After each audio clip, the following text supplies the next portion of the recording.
Hi, yes. My name is Melissa Sharman.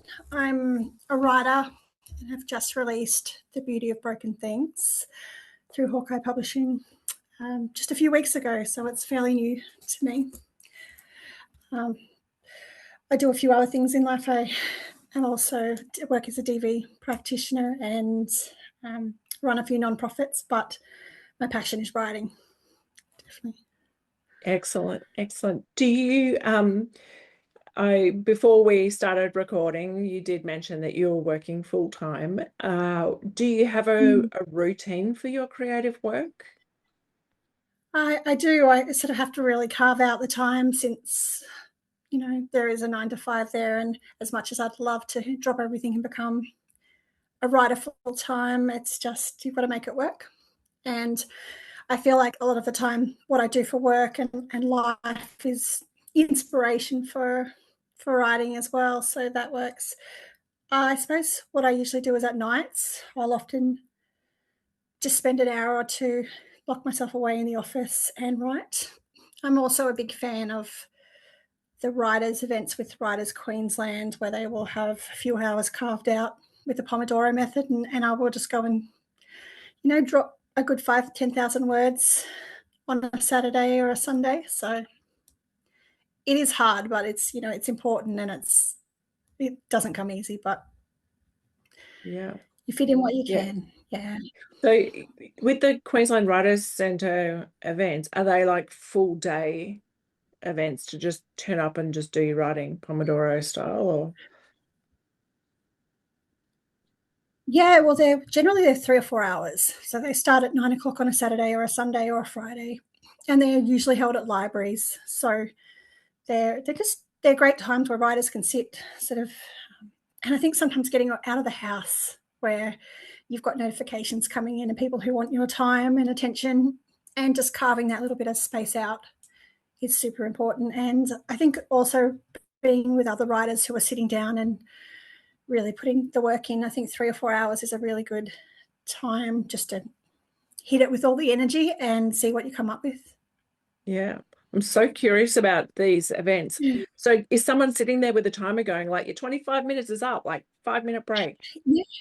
It's actually run through lots of libraries in Queensland, and they actually have a little timing thing that's on a screen, and it shows you. And I don't quote me, I get a bit lost with it, but it might be like 25 minutes and then a 5 minute break, and then another 25 minutes, and then a 15-minute break, and then another 25 minutes, and a 5 minute break. So you've just got enough time to really go hard, take a bit of a break, bit of a breather, walk around, stretch, go to the bathroom, and then you're back on the clock again. So the clock actually comes up on the screen and you know where you are in it. So Wow. it's a really, for those who are just, it's hard to carve out that time and space for yourself. It forces you to sort of sit with other writers, and when you're on the clock, you're going. So it's a really productive time, and I think it's a really great idea. So Yeah, I love finding, this idea. yes, If there's other public library people listening to this, set this up in your library. This is a great thing for great. writers. There's lots of different locations all over Queensland in libraries, and I think in the Queensland Writer Centre itself. Mhm. And I think it's just a good place to go and also meet other writers and have a little bit of conversation in the gaps. So yeah, it's a good thing to get along to. Mm. Do you have a Mm. process for your creative work? So coming from, idea to finished product, is it the finished manuscript that's ready to send out? What's your Mm. process? I think it's changed over time. I used to think that writing was very much a linear activity, start at the beginning and end at the end. And I've kind of realized that it's more for me like a patchwork quilt. So it's, adding little bits of squares, and then you might need to add another one in. And then eventually, once you've got them all, you join them together. So I suppose I fit in the more of a plotter than a pantser type Mm. of activity. But I like to have the idea, and sometimes I will write a whole piece of work based on one line, which is quite fun when you get to do it. But with the extra work, so sometimes I've literally written a story around those lines, and I've just pieced it together and shaped it as it's needed to go. So yeah, I think that's something that I've gradually realized has worked for me, because in the past I've sort of tried to do it start to finish and it hasn't worked. So I think working to your strengths Yeah. So definitely helps. when you're doing that, so you're talking long form, is that Mm. right? Yeah. Yeah, So it's generally like chapter books or a long piece of work. Yeah. yeah. I do do a lot of sort of narrative nonfiction for short pieces and things like that, and that's a completely different idea. But yeah. Yeah. So your book that has just recently been published, is that fiction or nonfiction? Can you? That's a nonfiction memoir. So I think memoir has a lot of rules of its own, and I probably during writing it, I think I must have attended like 15 different workshops, from online to little ones in libraries to everything. And I found that each single one that I went to, I got a little bit of a gemstone out of, and so many different ways of doing it. But ultimately, had to sort of take the best of the information that I got from so many different sources and make what worked for me, which I really loved writing. So, Can you tell us about the process of writing that memoir and what you've mm, learnt from it that you would do differently next time? mm. I think that when I first started writing, because in memoirs, for a lot of people, it's a piece of information that shares a lot of our personal lives, and for a lot of people, there's those can be painful, traumatic, can be hard times, can be really good times. It's sort of a lot to you're really vulnerable when you're leaving yourself on the page. And I think initially when I got into it, I wanted to write something that was easy to read. I wanted something that was happy, and I wasn't really quite ready to share the vulnerable parts of my life, I suppose. And over time, instead of writing when I was writing for everybody else, I decided that I was going to sit down and I was going to write something that was completely raw. Like, Anne Lamott says, you write to know what you think. And I wanted to know what I thought. And I had all these thoughts floating around, and I needed to put it on a page. So I literally wrote for me, that was something that no one else would read. Um, and when you take away that pressure of what other people will think of your work, what comes on the page is a lot more vulnerable and honest and raw, and I think real. And that was definitely the case for me. It had a few lives, and I also found that reading in the genre was probably one of the best things that I could have done. If you saw my bookshelves, they're wild. I've read hundreds and hundreds of memoirs, and observed how other writers do things and do them well, and taken that experience and how to do that into putting it together.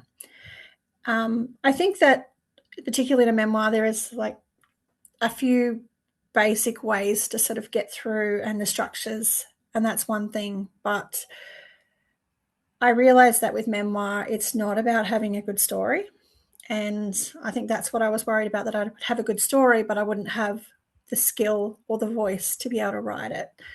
And I think when you sit and you write for yourself, you write for what you really want to say, that's when what a memoir is all about. Because there are plenty of people in life, unfortunately, that may go through divorces or sicknesses or health or death or hardships. But what differentiates, one writer from another is their voice and how they tell the story. And I think that that's super important. So getting comfortable with your style and just putting it on page and not worrying about what other people think, at least in the first draft, I highly recommend. Mm. Mm. Are there what were the best resources for you in writing the memoir? Um, I read a lot of, writing books. A lot of writers who wrote on memoir. a lot of story structures and things like that. But I honestly feel probably the best resources were reading in my genre, because Yeah. I was able to see how other people had tackled problems that I had. So, Yeah. It's so interesting because I do often say to writers the best thing that they can do is read. And I think that was Helen's advice as well, like read more. Um, Helen yeah. Keller, in the first episode of this season, that she said read. And, she was Mm, shocked how many writers were not reading, or wannabe writers were not reading. Tell yeah. me, yeah. I think it's a very much inspiration thing, and I think that motivation comes and goes, but with inspiration that can also help push forward motivation.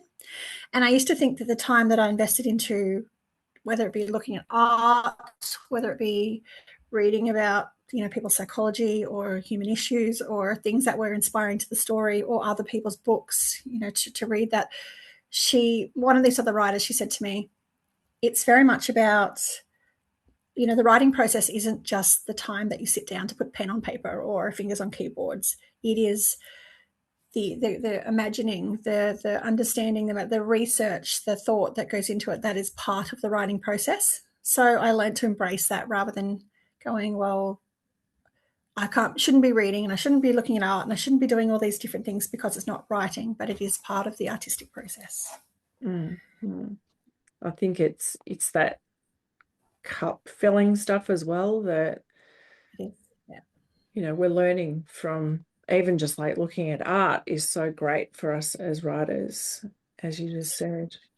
Tell Yeah. me, where do you get your inspiration for your creative work? I think that I get it from everyday life, the conversations that I have, the people that are in my life, the little dilemmas, the things that make us human, is probably the human condition. It's I like all the intricacies, but all the things that make us tick. I think that that's probably always been something that's really, really interesting to me. Mm. Um, Stopping to notice the details in landscapes and sounds, and just the world around me. So I think I've really learned to pay attention and to notice things, and to look at things like a writer instead of just existing in the world. Mm. Mm. I think it depends on the project, but I'm very, very a big fan of storytelling. So I love inspiration of real life on the page, whether it be through fiction or through memoir. Mm. Mm. So are you writing fiction now, or? I am. I've got two on the go. I've got another nonfiction, 73,000 words later. Nice little. But I've also been working on a contemporary fiction, and I'd say it's probably a little bit literary, but it's very sort of contemporary fiction, exploring relationships and conflict and secrets. And yeah, I'm still figuring out where I'm going with it, but I'm loving what it's becoming so Mm. far. Um, I'm going to ask a sideways question here, because I've had conversations with other writers who are trying to make that decision whether to fictionalize the memoir or write it as memoir. Mm. Did you go down that decision path of like, what's going to be the better way to tell this story? Yeah, I absolutely did. I suppose you find it differently for different people. I guess for me, like, it was a bit of a risk, and I wanted it to be, my story, because I think that we draw as humans inspiration from people, things that we know are to be true. Um, Saying that, in memoir, you can have a little bit of creative license, but not for meaningful details, if that makes sense. So, you can, when you're recalling conversations, sometimes the conversations aren't going to be exactly, but what they said, um, the scenes around you, things like that. But I think for me, there's obviously a lot of writers will be considering, what if mum and dad are angry? What if my ex-husband sues me? And these are really big questions, I suppose. I wrote with mine, and I wrote a little bit of a disclaimer in the front, but I had to be careful with what I put in mine because it had to sort of, link up with court records and police statements and hospital statements and, various documentation that was out there that I could be really sure that I was safe with it. And I had to speak to a lawyer and make sure that I was covered. And I also fell really very much into, and I think this is really important on when people learn to show, not tell, and understand that we own everything that happened to us. It's not their story, it's our story, and we may see it differently to them, but that's okay. And I think that there is, some protection and a difference, I think, in how you tell the story when you're talking about how you felt about an experience and how it occurred to you and what happened, rather than telling people this is what happened. And I think a lot of it, there is some beauty in being able to, people can figure out, and the readers can make up for themselves their mind on what they think of a character or a person. So, I mean, look, I think it depends on the circumstances, definitely. I think there are also different ways that writers can still write a memoir, but they can disguise a character. A few of my characters I may refer to by a physical feature, or just an occupation, or and you can still write details about who they are and the essence of them without declaring who they are. Other characters in my book, I change the names of just for for privacy and other reasons, or just for confidentiality. So that was really helpful because that there is some complex stories in here. So yeah, all the trigger warnings. Yeah. Tell me, if you were to be chatting with someone who is, wanting to know kind of their way into creative work, whether it's writing memoir, writing fiction, what wisdom would you want to share with them? That's a good one. I guess I would probably say sometimes just to get started. I think that a lot of people are occupied with writing perfection or painting perfection or creating perfection. And one of the greatest teachers that I actually had, she said, simple line to me: "Don't be afraid to write crap." Which I kind of laughed at the time, but I realized there was such wisdom in that, because in order to get something beautiful, which 250,000 words on the cutting floor later, I had to learn how to get to write the awful stuff, and to write it, and then to pare it down, and to cut away the dead wood. And sometimes you've just got to write it. So sometimes you've just got to get started.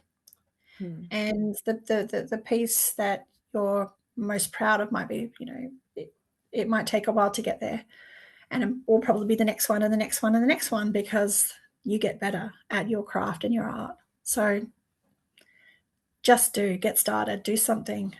You can always get better.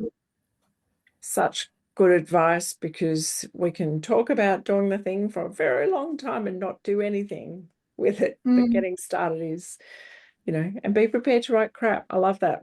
I spoke to a journalist yesterday, and he said to me, "I've been interested in writing a book for years and I just don't know where to start." And I said, well, probably the best place to start is just to sit down and write yourself 300 words. Doesn't take long. For him, who's used to smashing out hundreds of words a day, go and write 500 words. And then, another day, write another 500 words. And even if you only get 200, or if you get 1,000, at the end of a year, you'll have a lot of words on a page. So, and when he thought about it like that, it was like, yeah. I remember being in a class with Anthony Yark, who is one of the people who started up the RMIT professional writing and editing course. And anyway, I was in this class with him, and he said, what is the minimum amount of time that you can spend on your writing in a day. And I worked out I could do half an hour, could easily find half an hour in a day. And he said, work out, how much you can write in that time. And I worked out I could write 500 words. And, you then go, oh, wow, that's like 3,500 words a week minimum. Yeah. Yeah. So, and it all adds up. And then some days you might have more than half an hour. Some days you might have an hour and a half. Some days, and I think some days my writing schedule was, I was running out the door, or have something in my head, and I would just, as I'm driving down the motorway, I would get out my notebook and just leave some thoughts that were in my head, and that was writing, even if it was only 100 words on a page. So it all adds up in the scheme of things. So that's really good advice. Yeah. and is that staying in touch with it as well, of, the more often you're at it, the less fear you have, and all of that. Melissa, what feels like home for your creative work and your creative brain? Oh, that's a good question.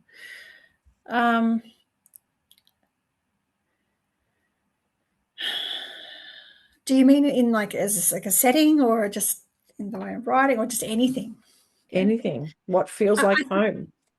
I feel probably there are definitely certain, when I'm writing, I might put on music that's something that's really, there's just certain songs or certain sounds or certain ways that just really draw you into a really comfortable place, a creative place. I'm a big believer in music.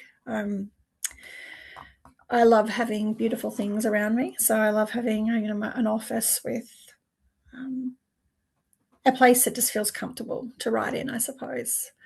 I've got a really sort of stable, good family and good people around me. I really appreciate art and nature. Nature's always been a beautiful part of feeling like home as well. And I think having all that, these familiar things, those, the sources of things in your life that bring you alive, really helps with creativity, and helps with authenticness as well about what you're writing. Yeah, I I'm love not that. sure if that answers your question, but Well, it does, really. I mean, as you were saying that, I really got the feeling of that kind of safety of space as well, that which yeah, is what home should feel like for us. It should feel safe. sometimes it's just little things. Like I'm a bit of when I'm writing, I love tea. It sounds strange, but it's just got so many memories of home and warmth and safety for me, that when I'll be writing, I'll have a cup of tea or a little teapot beside me. And it's just those little things, I think, that just let you exhale and let the words come, I suppose. So I think that's different for everybody, but that's all part of the beauty of it. That's right. Absolutely. Everyone has their own thing. Tell me, do you always drink your tea when it's hot, or do you, like me, get to realize that you've got half a cup of cold tea? Well, look, always half a cup of tea, but you know what? I'm not. I don't mind a little bit of like iced tea these days. So a little bit of milky cold tea goes great both ways. So yeah, Absolutely. we get there. Thank you so much for sharing your time with us, and your thoughts about creativity. I will have links to where people can find you in the show notes, and find your book. Can you show us your book one more time? And maybe just give us a little bit of a quick thing on what it's about. Um, this is essentially a memoir about all of the crazy ride, which is life. And essentially, it's got a few themes in it, but one of the big ones was leaving a marriage where everything seemed superficially great on the top, but was, violent and abusive, and the I guess the struggle to sort of find the resilience and to sort of bury the shame and to move on. And it doesn't dwell in sad. It's very much focused on, hope and how, the sense of becoming, I guess, that sometimes the worst things in our life that can happen to us can be the best things that ever happen to us. So, Mm. yeah. The beauty of broken things.